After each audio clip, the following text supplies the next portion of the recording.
que escuchamos siempre, que te hemos visto trabajar como crítica peleando la profesión como gato panza arriba y eres un ejemplo en ese sentido para nosotros porque te hemos visto en radio, en tele, en prensa escrita, dando conferencias, defendiendo una visión del cine que a nosotros nos apasiona, que te hemos escuchado. Yo ya te comenté en su momento que el momento de flechazo para mí fue en La finestra indiscreta de TV. De Alex, ¿no? De Gorina, sí. Y luego eso fue creciendo. Yo recomiendo encarecidamente a los alumnos que busquen Marea Nocturna, que para mí es el podcast ahora mismo, es indiscutible, es de lo mejor que hay en podcast en la esfera nacional y, de hecho, me atrevería a decir que internacional. Que te agradecemos muchísimo que estés apostando por el fantástico, que defiendas como defiendes el fantástico con ese rigor y con esa pasión. Porque nosotros creemos y trabajamos este género y es verdad lo que comentas muchas veces en Marea Nocturna, que es un género que ha sufrido mucho lastre y para nosotros es un termómetro y es una manera de pensar el mundo y de habitar el mundo de las imágenes que es excepcional. Y en esa defensa del fantástico tú estás en primera fila y nosotros vamos detrás. Entonces, gracias por haber iniciado esta aventura. Gracias a vosotros, madre mía, Aarón, vaya presentación. Ahora cómo estoy yo a la altura de esta presentación. No, es que es verdad, es que hay que reconocer el trabajo, y hay que reconocer el esfuerzo. Entonces, nuestra manera de reconocerlo es escuchándote y dando la posibilidad a nuestros alumnos de que te escuchen. Entonces, gracias de verdad. Y ahora Shaila creo que quería comentar alguna cosa para encauzar la cuestión del libro. Sí, bueno, lo dicho, estamos encantadísimos que estés y nos hacía especial ilusión que nuestros compañeros y nuestros alumnos te conocieran. Bueno, y como esto un poco lo insertamos y vienes a propósito de la cuestión de la posverdad, yo creo que, o sea, antes hablabas de que venías de algún modo desencajada y creo que en absoluto. O sea, es decir, como comentábamos en un correo a los alumnos, es decir, hay como cierto acuerdo, ¿no?, en que vivimos tiempos de la posverdad y es una palabra que ya, ¿no?, que ya está en el aire, pero en realidad yo creo que todos convenimos que es un poco insuficiente e incluso impotente, ¿no?, para nombrar la desconfianza que hay en nuestra época. Pero yo creo, y por eso aquí yo voy a reivindicar tu libro, que yo creo que hay una desconfianza en las informaciones, pero me niego a pensar que haya desconfianza en el saber. Y esto lo vemos en las clases. Los alumnos piden y reclaman saber. Y sobre todo un saber que sea enunciado con fuerza, con pasión y con ilusión por los profesores. Es decir, los alumnos demandan saber y profesores. Por tanto, creo que un arma, ¿no?, para combatir la posverdad es escuchar la enunciación. Y creo que ahí entra el libro de mi libro. Porque eso es que es pura enunciación, es decir, se atreve a enunciar su relación con el miedo. Es verdad que a los académicos, cuando tratamos de enunciar algo en nuestra relación con el miedo o con el saber, los evaluadores de las revistas científicas nos lo borran. O sea, es que nos lo borran porque quieren estadística. Entonces, claro, leer algo así, o sea, decimos, por favor, que entre este aire fresco en la universidad porque nosotros lo necesitamos. Y luego también conecta mucho. Yo creo que puede conectar mucho, o sea, no solo con la academia, sino con los alumnos, porque hay una frase generalizada que muchos la habremos pronunciado y muchos la habremos sentido, que es, yo no veo pelis de miedo porque es que me da miedo, como si no pudiéramos ver el género cómico porque nos morimos de risa, es decir, eso es muy habitual. Y yo creo que el miedo, es decir, el miedo al miedo también es un miedo al saber. Es decir, porque efectivamente saber es algo terrorífico, que da miedo y que hay que atravesar.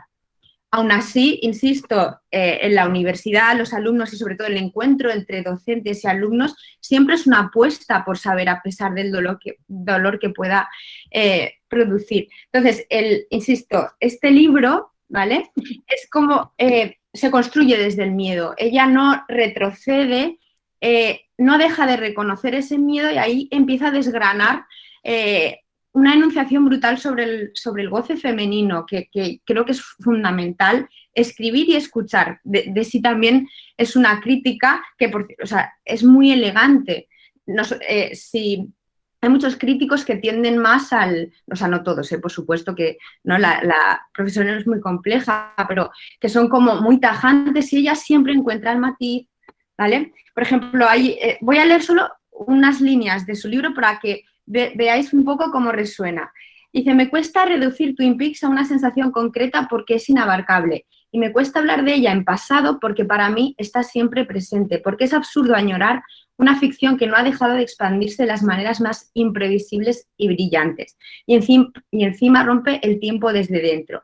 Pero el rostro congelado de Laura Palmer sigue siendo el pozo por el que me caigo cada vez que vuelvo a la serie. Y luego ya empieza a desgranar y concretar muchos miedos. O sea, es bellísimo y, es decir, te permite ir acercándote al cine de terror desde ella, desde su trayectoria. Creo que es precioso. Creo que no podemos ni Aaron ni yo hacer una mejor presentación de la conversación ya que nos ha ofrecido antes de arrancar.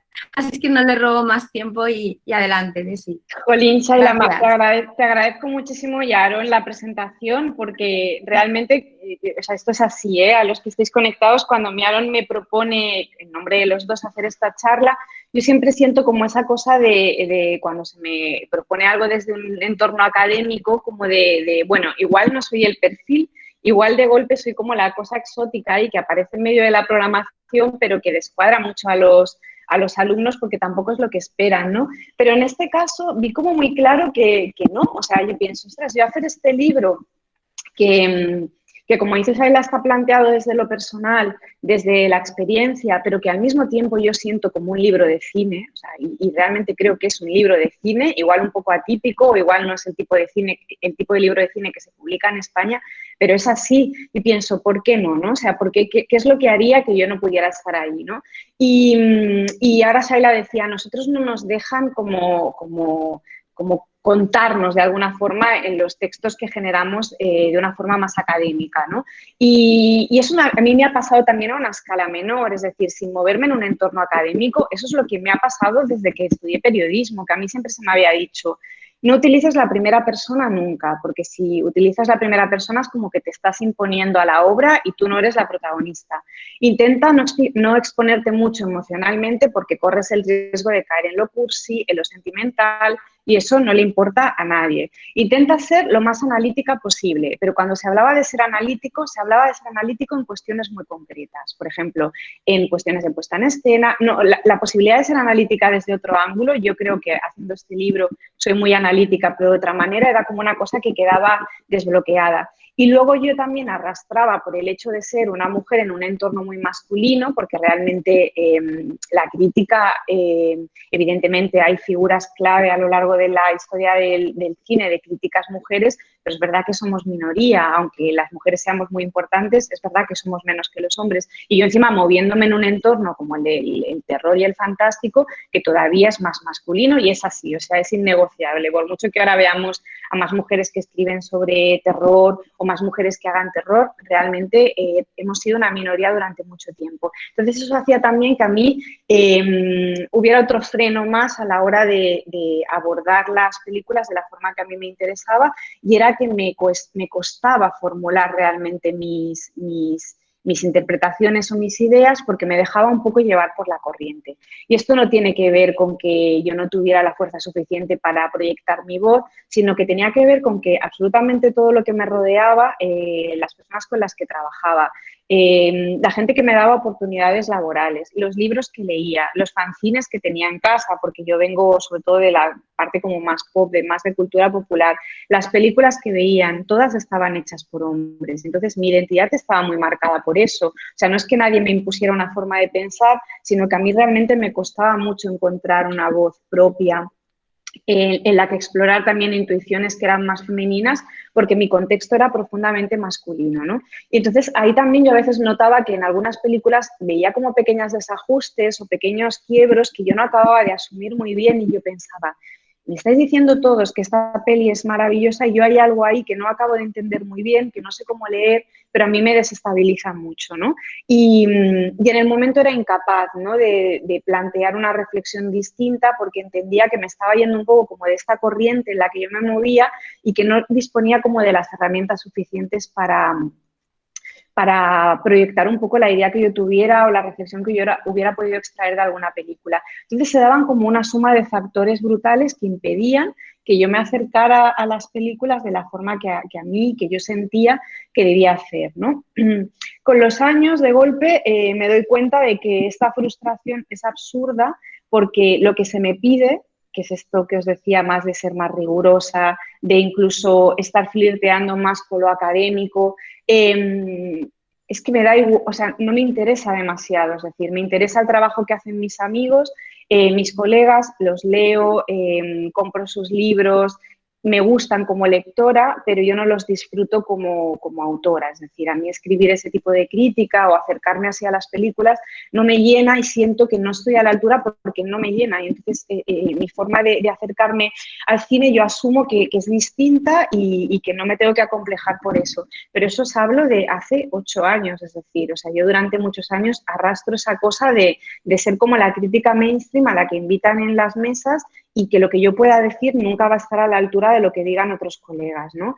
Hasta que un día dije, mira, o sea, no, de golpe yo me daba cuenta de que daba clase y las cosas que yo pudiera proponer despertaban el mismo interés, incluso a veces más, que pudiera despertar el ponente que había participado antes y que venía con una propuesta mucho más académica o en un tono completamente distinto. Y entonces ahí es como un poco que me reconcilié tanto con mi profesión, ¿no? con el trabajo como crítica y como divulgadora, y con el cine, porque de golpe yo había incluso marcado como una barrera con determinadas películas porque consideraba que no iba a tener como los recursos suficientes para analizarlas, ¿no? Y de golpe había como pelis que yo prefería, si me encargaban la crítica, decía, igual no soy la persona adecuada, ¿no? Y luego con los años pienso, ¿cómo que no soy la persona adecuada? ¿Por qué no? O sea, ¿por qué no voy a analizarla de la forma en la que se supone que hay que analizar esta película?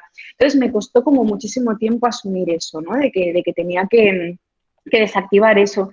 Pero una vez lo desactivé, sí que es verdad que ya fue como a saco, ¿no? Yo creo que el libro es un poco hacia dónde va a parar toda esta necesidad como de rebelarme contra lo que siempre se me ha dicho y que para mí coarta mi relación con las películas, me frustra muchísimo, ¿no? Porque de golpe no puedo relacionarme con las películas, hacerlas mías, que esto es algo que yo creo que es un derecho que debemos tener todos. Y recuerdo justo una cosa que escribió Aaron sobre las niñas, ¿no? No hace mucho, que pensé, ha hecho suya la peli de una forma muy delicada y muy bonita, pero de golpe me estaba hablando de la idea incluso del contraplano de su propia vida, ¿no? Y me parecía como interesante este juego, ¿no? con poder reivindicar el derecho a hacer que las películas no sean como entes abstractos a los que te acercas como de puntillas por si los vas a romper, ¿no? Al acercarte y poder hacerlas tuyas, ¿no? Lo que no quiere decir que tus interpretaciones o tus lecturas en esa línea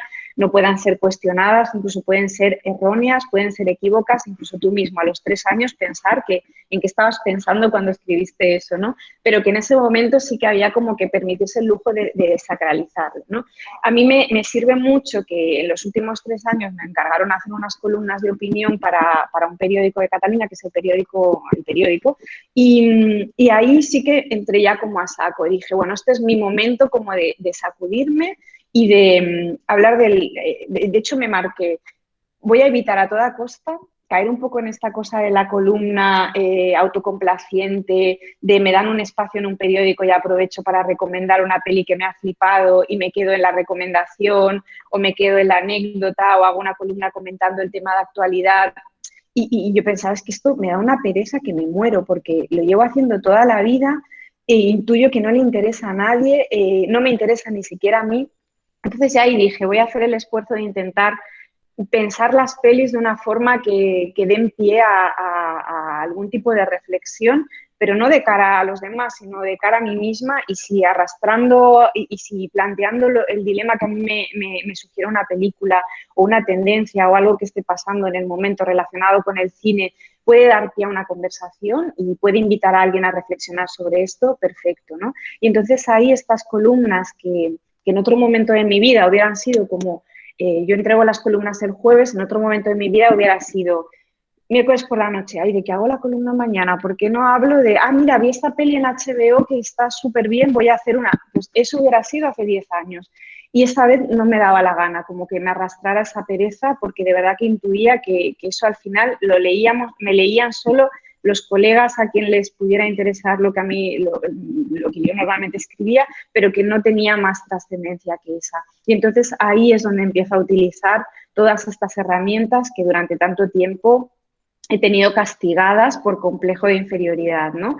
No temer a la primera persona, no temer a si en un momento dado a mí me viene bien exponerme emocionalmente a hacerlo. Por ejemplo, a mí me encargaron una columna justo cuando nos encierran, cuando nos confinan, el confinamiento este severo, y yo no sé vosotros, pero yo pillé una depresión que yo no podía con mi vida, o sea, de golpe no entendía nada, 2 niños en casa, no iban al colegio, era incapaz de ejercer como profesora porque mis hijos pasaban de mi cara, era cada vez que me ponía a hacer clases por Zoom con ellos, era como que se convertían como en 2 monstruitos y yo pensaba, no sé hacer nada, o sea, no sé ser madre, no sé trabajar en casa, no sé absolutamente hacer nada, ¿no? Y entonces ahí pensé, ¿cómo me pedís que hable de pelis ahora, recomiende pelis de Netflix y no sé qué hacer con mi vida, ¿no? Y entonces ahí hice una columna que justo iba de eso, ¿no? De mi imposibilidad de ver películas durante el confinamiento, ¿no? Y como eso a mí me cruza los cables porque pienso, a mí las pelis me han ayudado a vivir y me han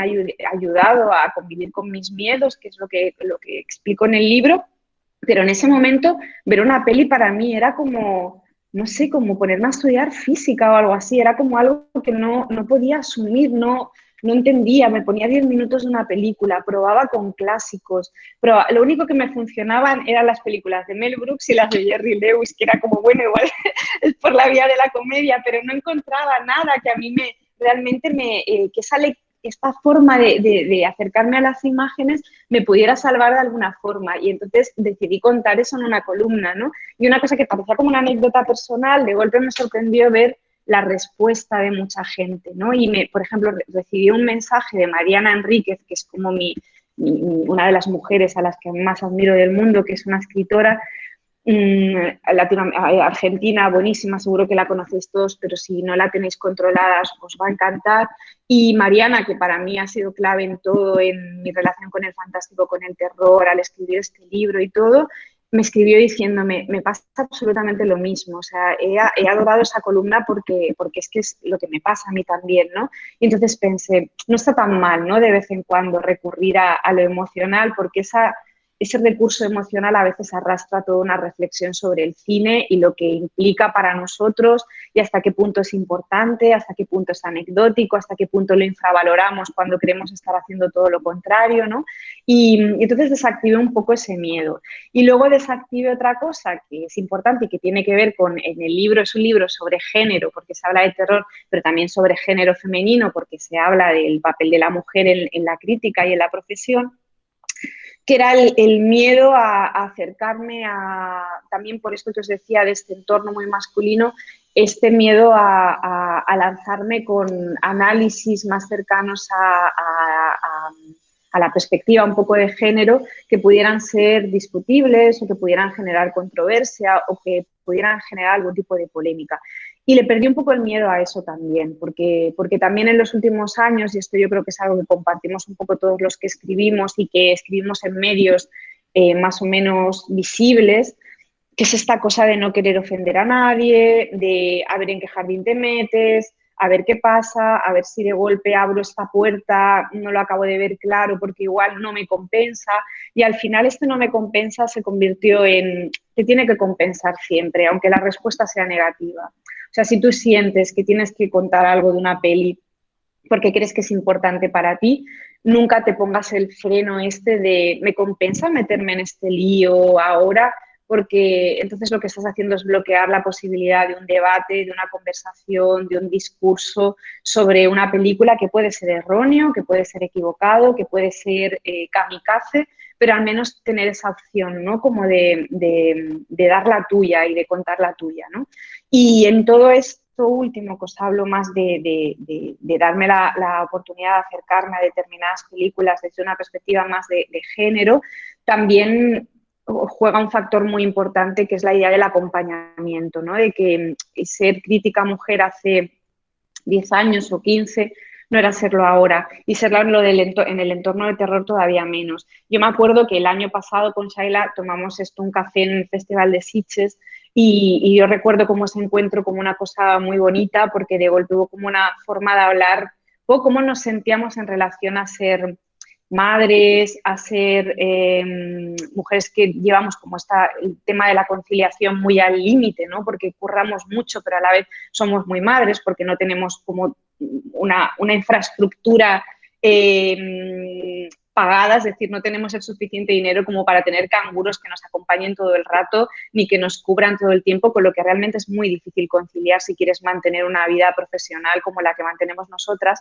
Y de golpe fue muy guay porque empezamos hablando con un café con leche por la tarde, las dos muertas de frío, como del frío en el cuerpo, de salir del cine y tal, de nuestra situación familiar y laboral, y acabamos hablando de películas de una forma totalmente orgánica. Me acuerdo que en concreto hablamos mucho de Swallow, ¿no? De una peli que a las dos Entonces pensé, están muy cerca las dos cosas, ¿no? Y a partir de una cosa tan personal llegamos a una especie de estudio de esa peli, ¿no? Que para mí era muy profundo y que partía de nuestra experiencia personal, pero que llegaba a huecos de esta película a los que no había llegado muchísima gente que había hecho el ejercicio de leerla desde cuestiones de puesta en escena, desde cuestiones políticas, desde cuestiones más relacionándola con determinados textos feministas, más línea dura o más académicos. O sea, entonces yo pensé, o sea, en momentos así te das cuenta de que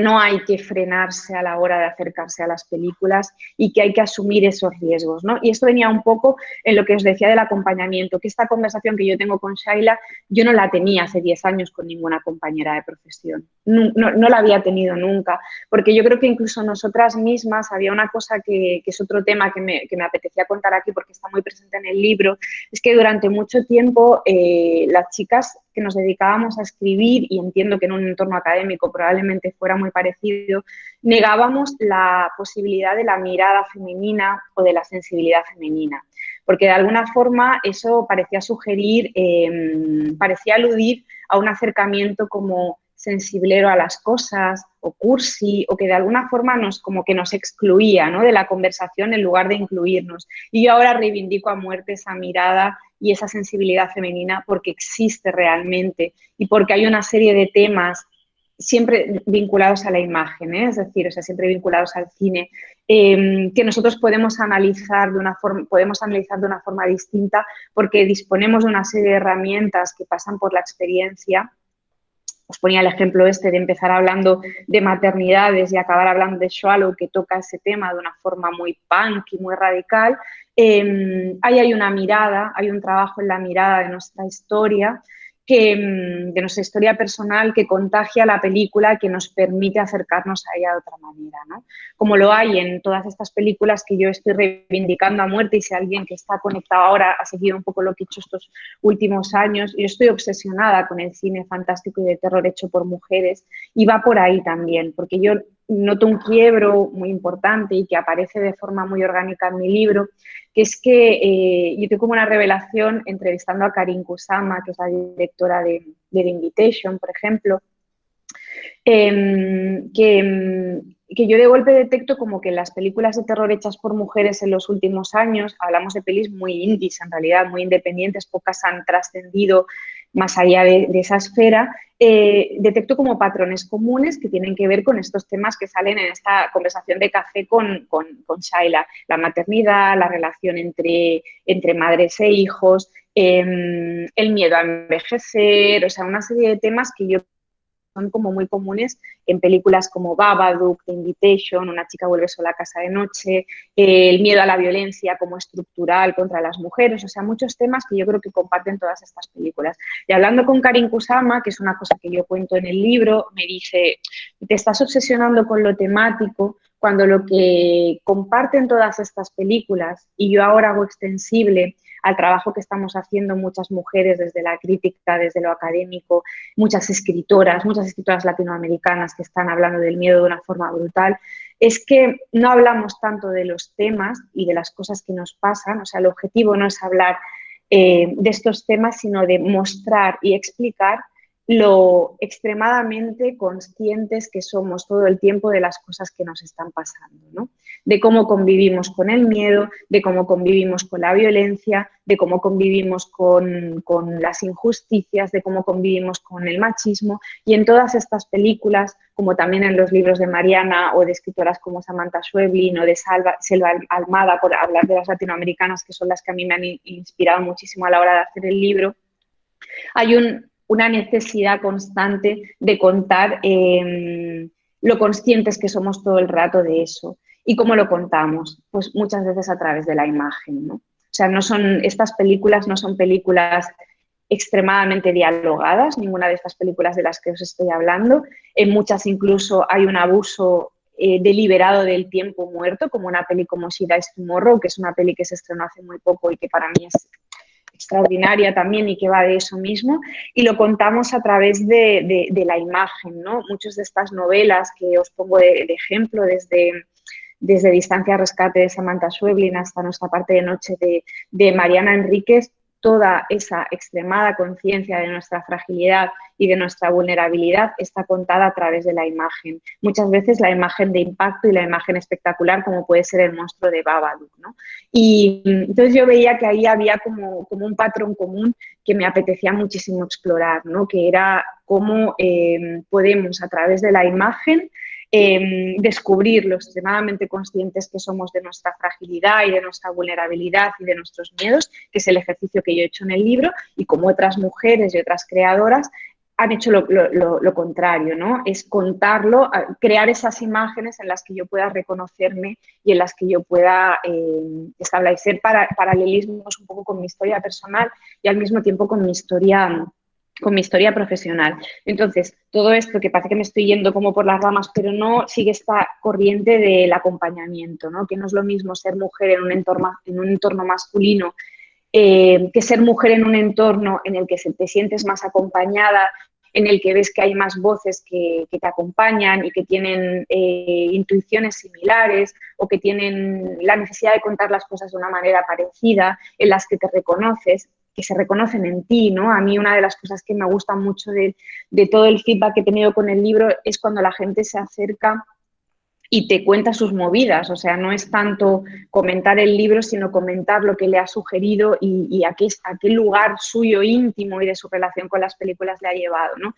Entonces se suman todos estos factores, ¿no? Es el decir, bloqueo, me sacudo este complejo que de forma ridícula he arrastrado durante mucho tiempo, me agarro a esta coyuntura que nos está trayendo cosas malas, pero también nos está trayendo cosas muy buenas, y una evidentemente es esta idea de comunidad entre mujeres que escribimos y que creamos y que hacemos cosas. En mi caso lo noto mucho en la parte del género y del terror, por eso os ponía todo el ejemplo de estas películas, y también el bloquear el exterior un poco.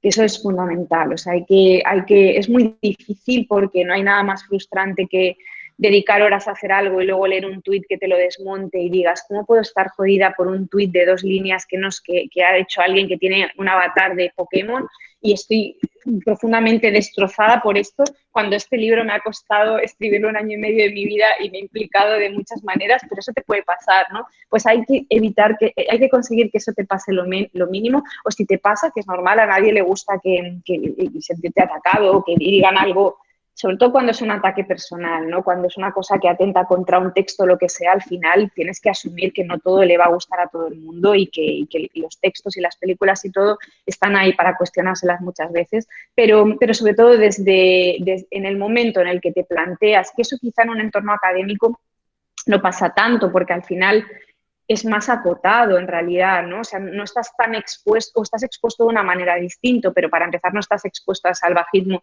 de las redes sociales, por ejemplo, ¿no? Y entonces sí que intentar como decir, me protejo contra eso porque si no, no voy a generar nada. Yo cuando hice el libro me protegí hasta el punto de que no quería que el exterior frenara todos esos logros que yo asumía que había conseguido estos últimos años. Y lo que hice es loquísimo, que es que no le conté a nadie que estaba haciendo el libro. Tengo como a todos mis colegas enfadados porque no les conté a nadie. O sea, lo sabía mi marido, porque aparte estábamos, una parte del libro se escribe en confinamiento, con lo que parte importante de ese libro, yo tenía que ganar horas para meterme en una habitación minúscula a escribir, porque no había otra fórmula. Lo sabía la editorial y lo sabía mi amigo Miki Otero, que es un escritor que también que publica también en Blackie, y que fue un poco la persona que a mí me empuja del todo a hacer el libro. Porque aún pareciendo que lo tengo todo tan claro, en el momento en el que aparece esta posibilidad de hacer el libro, yo estaba haciendo con un encargo con Blackie, estábamos como preparando un álbum sobre un director, que es una cosa que queda un poco en stand-by, y un día hablando, tomando algo con Miki, me dice, oye, ¿tú qué libro te gustaría hacer? Y yo digo, mira, pues un libro sobre las mujeres en el terror y sobre cómo han sido negadas y sobre la importancia de recuperar un canon que pudo ser posible y no fue. Y hablaría de estas pelis hechas por las mujeres en los últimos 8 años de terror, y hablaría de Ana Lilia Mirpur, y hablaría de Jennifer Kennedy, no sé qué. Y Miki, yo veía que se iba aburriendo él mismo de escucharme. Y yo pensaba, o le ha pasado algo, y me dice, ¿de verdad te apetece hacer ese libro? O sea, dímelo de verdad. Entonces yo pensé, pues mira, no, o sea, la verdad es que sigo comprando libros sobre cine, lo compro todo porque me gusta leer a mis compañeros, pero es verdad que en este momento de mi vida me cuesta mucho sentarme a leer un ensayo sobre cine. O sea, igual el año que viene, y los he consumido compulsivamente. O sea, ha sido como todo lo que salía fuera de quien fuera, de autores que conocía y que no conocía, más difíciles de leer o más fáciles de leer, los compraba, los leía, los devoraba, los entendía como parte de mi aprendizaje y no reniego de eso para nada. O sea, para mí parte de lo que yo soy como profesional viene de ahí, de todos estos libros que leí. Pero sí que es verdad que en ese momento no tenía, quería escribir el libro que no me apetecía leer. Y entonces creo que si te pasa eso, hay un problema, ¿no? Si ni siquiera a ti te interesa demasiado lo que quieres, lo que tienes intención de escribir, ahí está pasando algo. Y entonces ¿y de qué quieres escribir? Y pensé, pues mira, del miedo. Y de una forma orgánica fueron cuadrando las piezas, y entonces conseguí como armar este dispositivo que es el libro, que como decía Shaila, o sea, el libro un poco no porque he venido a hablar de mi libro, ni mucho menos, porque aparte Shaila y Aaron ya saben que yo soy como que no soy nada, o sea, en ese sentido, de hecho yo el libro soy incapaz de abrirlo, me da como vergüenza abrir mi propio libro ahora porque es una cosa que ya he hecho y ya está, pero sí que creo que es importante explicaros un poco para quien no lo haya leído un poco el mecanismo del libro, que yo lo que hice fue... quería hablar de mis miedos, de esto que yo realmente soy miedosa de una forma casi patológica. Soy miedosa en el día a día, o sea, soy miedosa ante los grandes temas, me da miedo la muerte, me da miedo la pérdida, me da miedo enfermar, pero también soy miedosa en cosas absurdas. O sea, viniendo hacia aquí para preparar la clase, o sea, para conectarme, tenía activados 10 miedos a la vez, que vaya bien la conexión a internet, que de golpe no piquen al timbre mientras hago y todo eso lo vivo como con una ansiedad que no es para nada normal, ¿no? Entonces, tenía como la necesidad de hablar de todos estos miedos y de un miedo que arrastro desde hace mucho tiempo, y es como bajo la sospecha o no la sospecha, porque es así, de que este patrón de miedo es algo que compartimos todas las mujeres de mi familia, realmente somos todas muy fuertes, pero somos muy miedosas. Mi miedo a contagiárselo a mi hija, ¿no? Entonces yo tengo como un episodio con mi hija pequeña que tiene 4 años en el que me dice, que es el arranque del libro, que tiene muchísimo miedo a ir a la guardería, ¿no? Y entonces, como una niña de 3 años, cómo verbaliza el no querer ir a la guardería desde el miedo, a mí me cruzó los cables, y asumí que eso era porque me había oído decirlo continuamente. Cada vez que se me plantea cualquier tipo de problema, que puede ser desde la cosa de logística más simple y más tonta del mundo hasta un problema real, el miedo está como ahí siempre, ¿no? Y tengo que hacer como un sobreesfuerzo para que no me paralice, ¿no? Y entonces la forma en la que yo tengo de contar todos estos miedos es a través de las películas de terror, que a mí me han ayudado a entenderlos, ¿no? Entonces yo cojo, cada capítulo es un miedo y cada capítulo es una película. No es que yo hiciera una lista de miedos y a partir de ahí dijera, ¿qué película le pega este miedo? Para nada, o sea, todo sale de una forma muy orgánica. Hay películas que están asociadas a ese miedo porque responden a episodios reales en los que esas películas eran las protagonistas, como cuando a mí me viene la regla y tengo que ir al colegio y yo estoy pensando en Carrie porque era la peli sobre la menstruación. Me podría haber inventado una peli haber puesto una peli mucho más cool y mucho menos conocida, pero la realidad es que la peli que yo asociaba a ese momento era Carrie, como tantas otras mujeres.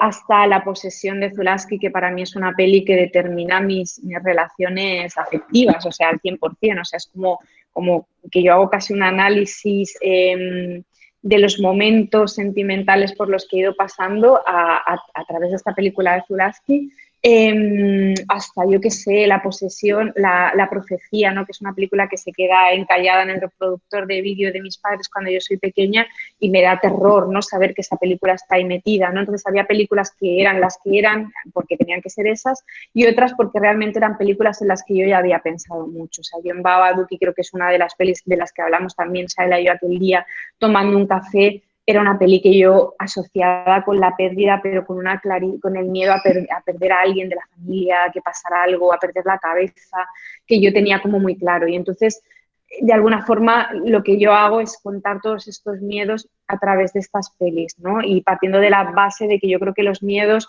si son compartidos, son un poco menos miedo, ¿no? Y entonces a mí el cine de terror me da esas herramientas, ¿no? Como para trabajar estos miedos, porque al observarlos en pantalla, no necesariamente en historias que tengan que ver con la mía, yo hago un paralelismo entre mi relación con mis hijos y la de la madre de la niña del exorcista. Y obviamente mis hijos no vomitan verde ni les da vuelta en la cabeza, gracias a Dios, ¿no? Hacen cosas muy raras, pero a ese punto no hemos llegado todavía. Pero sí que hay una serie de emociones por las que pasa la protagonista de esa película, en el primer tramo de la película, que a mí me venía muy bien para contar ese miedo genuino a no estar a la altura como madre, ¿no? Y eso me lleva a cómo las pelis también cambian con el paso del tiempo, ¿no? Hay dos ideas románticas, una es de que dependiendo de en qué momento de tu vida estés, las recibas de una manera o de otra, que eso es una cosa así, pero casi me quería permitir incluso el lujo en algunos casos en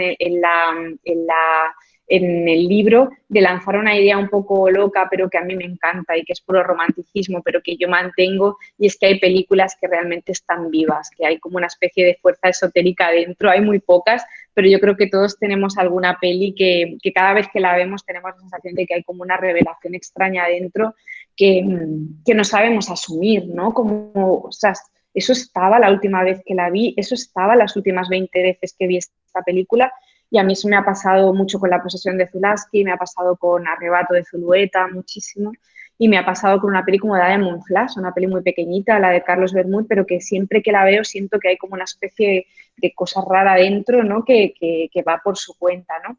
Pero la otra idea sí que es la que tiene más peso en el libro, ¿no? Yo, por ejemplo, con El exorcista, que comentaba con El exorcista es que durante mucho tiempo yo pensé que esa primera parte de la película era como una presentación un poco dilatada de personajes y que así lo vivía más como la voluntad como de describir un ambiente. Y siempre pensaba, sí que tarda en una peli que fue tan popular en su momento, que fue una película que generó como esta cosa como de colas en los cines y demás, cuando la veía sentía que era una película como muy que se tomaba mucho su tiempo para presentar a los personajes y demás. Y después de la maternidad veo otra vez esa película y toda esa primera parte que a mí durante tantos años me ha parecido como la parte más rollazo de la peli, que a mí me gustaba cuando entraba ya la parte de las posesiones y de los exorcismos y demás, me doy cuenta de que es igual de terrorífica que el resto, en cuanto que habla de una forma muy clara y muy cruda también, sobre todo la versión esta del año 2000, que al final es la versión que creo que es con la que hemos crecido prácticamente todos, porque es muy difícil encontrar la del 73, o sea, es así, cuesta bastante encontrarla. Habla de una mujer que tiene muchísimo miedo a no estar a la altura, ¿no? De golpe empiezan a pasar cosas a su alrededor que tienen que ver con cómo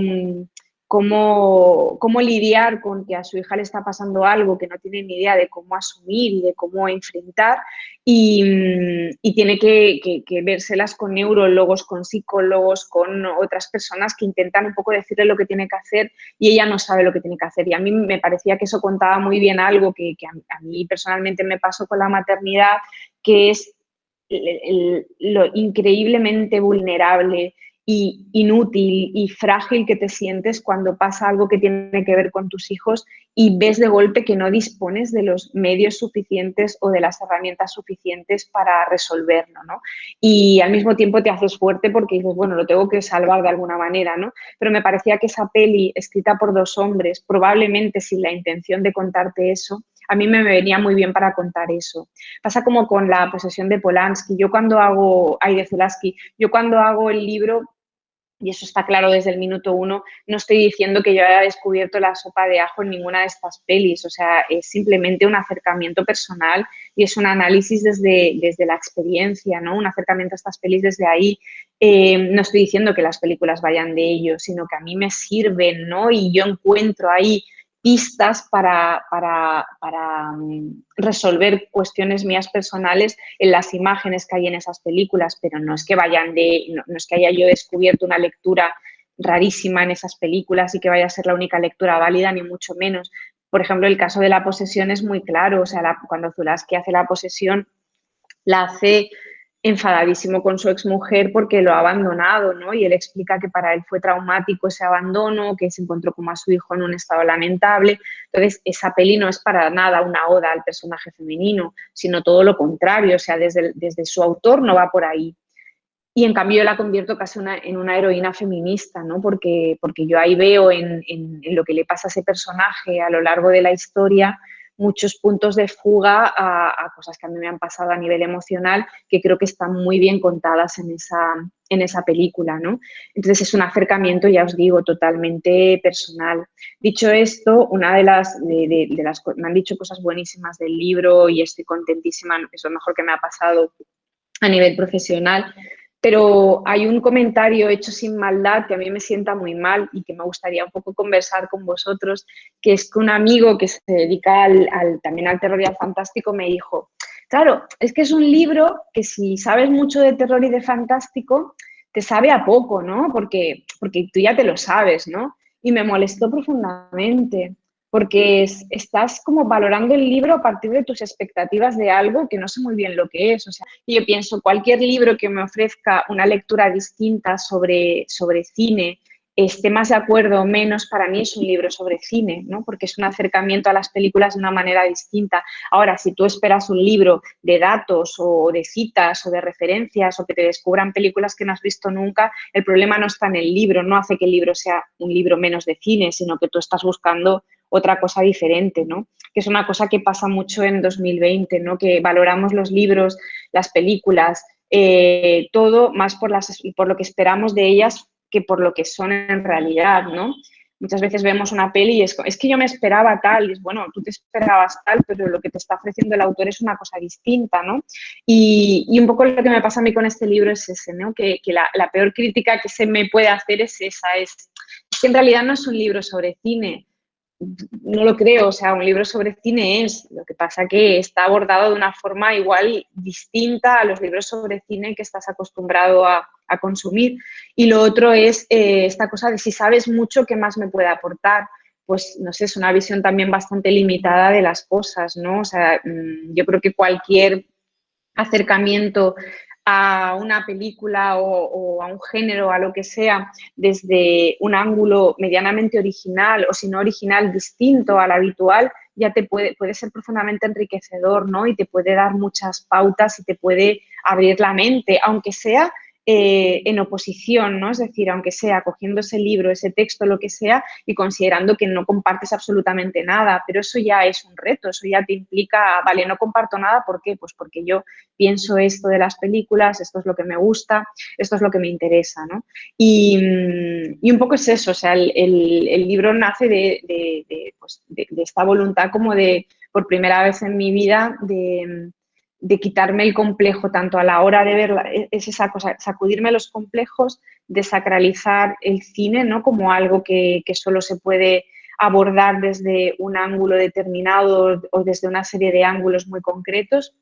Y por otro lado, coger conciencia, que para mí eso es importantísimo y que está reflejado en el libro, de que es un momento en el que el libro se llama Un viaje por los miedos femeninos, es el típico subtítulo que no he puesto yo, pero realmente es un poco eso, ¿no? O sea, realmente, sobre todo lo vivo en la parte del acompañamiento, ¿no? De que a mí el hecho de ver que cada vez hay más voces femeninas creando, o si no hay más, son más visibles, gracias a Dios, más mujeres opinando sobre cine, atreviéndose más en sus argumentaciones. A mí todo eso me abre a mí la puerta a atreverme con un libro como este, como decía Aaron, de meterte en jardines, pero es que es lo que nos queda, meternos en jardines. Vamos, yo creo que es lo que tenemos que hacer para enriquecer, aunque sea para liarla, para cagarla y para que eso sirva para sacudirnos y encontrar una dirección más estable en los años futuros, ¿no? Que eso también podría ser.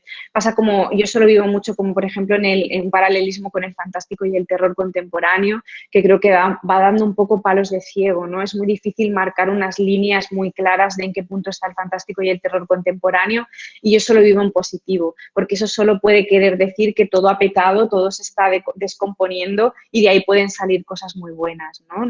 Yo casi que me temo más los momentos uniformes, ¿no? En los que todas las películas van en la misma dirección, todas las corrientes de opinión van en la misma dirección. Hay que potenciar el espíritu crítico, pero a saco, o sea, hay que atreverse con los argumentos, hay que atreverse a meterse en las películas de lleno. Es difícil en un momento en el que hay tanta oferta, evidentemente está como esta contraprestación, ¿no? de cómo vamos a perdernos en las películas si las consumimos a una velocidad de vértigo, pero yo creo que eso es casi un deber que tenemos, ¿no? De detenernos en... Yo, por ejemplo, una cosa que yo soy como muy mala siempre recordando las películas a nivel de momentos concretos, o sea, nunca me acuerdo de escenas, o sea, me acuerdo de las cosas que me han impresionado, ¿no? En plan de determinada escena, determinada conversación, pero no tengo esta memoria casi fotográfica de las películas, de los textos de las películas, o sea, me cuesta muchísimo, ¿no? Y haciendo el libro, volviendo a ver algunas de las pelis, y ni siquiera volviendo a verlas, porque yo hice como el ejercicio de que quería enfocarlo como con tanta libertad que no me quería obsesionar con volver a mirarme todas las películas de las que hablara, ¿no? Potenciando esta idea de que las pelis las completas tú, ¿no?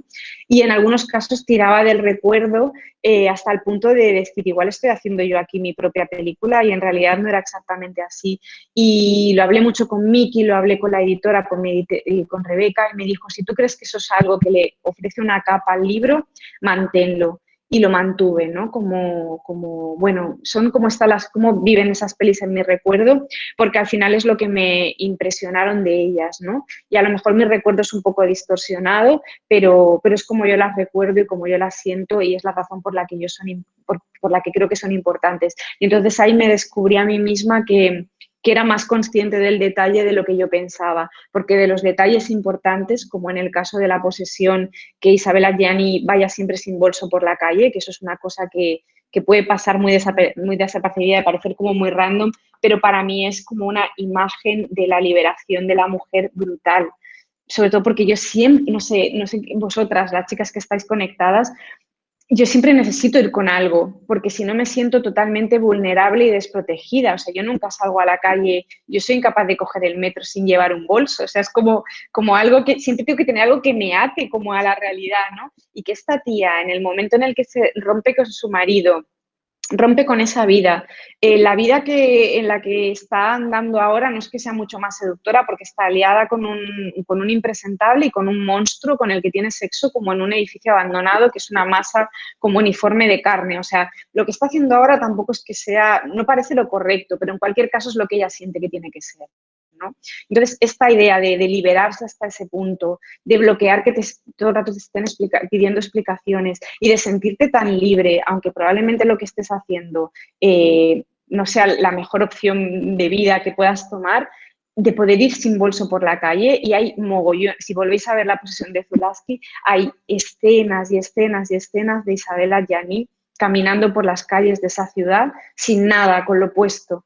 Y ese detalle que de golpe al pensar en la peli, ¿qué había en esa peli que a mí a nivel de imagen me impresionara, ¿no? Y hago esa lectura, ¿no? O yo qué sé, en una chica vuelve sola a casa de noche de Ana Lilia Mirpur, toda la película es esta mujer que se venga de la violencia ejercida contra los hombres. Yo cuando veo esta película no soy consciente de hasta qué punto a mí la escena que más me impresiona es la escena en la que ella coge a un niño de la calle, que es como que ha asumido la violencia como algo común y algo cotidiano, y le pega una bronca monumental, en plan, no seas cretino, no puedes crecer siendo un capullo porque esto va a ir mal, ¿no? Y esa escena que puede parecer secundaria en la peli, a mí me doy cuenta de que es una de las que más me han marcado y que más me vienen a la memoria cuando yo hago el ejercicio de hablar de esa película para contar un miedo muy concreto, que es el miedo a caminar sola de noche por la calle, que es un miedo... Y también, fíjate, la capacidad de una peli para ir al fondo de las cosas, ¿no? Porque a mí la peli de Anna Lilia Mirpur, que no sé si la habéis visto, es una película de vampiros, se llama esto, una chica camina sola de noche o vuelve sola a casa de noche, no sé cómo está traducida aquí. Yo sabía que tenía miedo a volver a casa sola de noche, porque lo tengo desde que tengo uso de razón. Siempre me ha dado miedo volver a casa sola de noche y siempre se me ha advertido de ese peligro. Pero hasta que no veo esa película y me pierdo y me quedo enredada como en las imágenes de esa peli, no me hago una pregunta que no me había hecho nunca. Y la pregunta es, ¿cómo puede ser que nunca preguntara y aceptara como un miedo con el que tenía que convivir porque era así y ya está, que me tuviera que dar miedo ir sola caminando, volver sola de noche a casa, ¿no?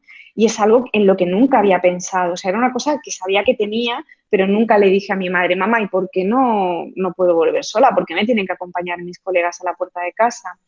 Y claro, si el cine te da una revelación así, ¿por qué lo vamos a infravalorar o por qué vamos a infravalorar la posibilidad de acercarnos a él desde una perspectiva más emocional? Porque al final lo que estás diciendo es que es lo suficientemente poderoso como para darte herramientas incluso para afrontar cosas o miedos con los que llevas conviviendo toda la vida, ¿no?